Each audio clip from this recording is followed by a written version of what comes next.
మంగళగిరి అభివృద్ధిపై టీడీపీకి MLA RK సవాల్ విసురుతున్నారు. ఎవరు అభివృద్ధి చేశారో ప్రజలను అడిగితే చెప్తారు అంటున్నారు. మంగళగిరి అభివృద్ధిపై అసలు చర్చ అవసరం లేదు అంటున్నారు ఆర్కే. మంగళగిరిలోనే కాదు రాష్ట్రంలో కూడా మళ్లీ గెలిచేది వైసీపీనేనన్న ధీమా వ్యక్తం చేస్తున్నారు. జగన్ రెండోసారి సీఎం కాబోతున్నారు అంటున్నారు ఎమ్మెల్యే ఆర్కే. 2014-19 మధ్య ఒక్క పని కూడా చేయకుండా ప్రభుత్వం అధికారంలో తెలుగుదేశం ఉండగా మరి 2019-20 మధ్య మేము అధికారంలోకి రాగానే జగనన్న ఆదేశాల మేరకు సుమారు 400-500 కోట్ల రూపాయల పనులు చేశాము.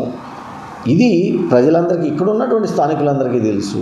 జగన్మోహన్ రెడ్డి గారి పార్టీని కాదు మాకు గెలిపిస్తారనే నమ్మకం ఆయనకు ఉండి ఉంటే ఎందుకు పొత్తుల కోసం వెంపర్లాడతాడు?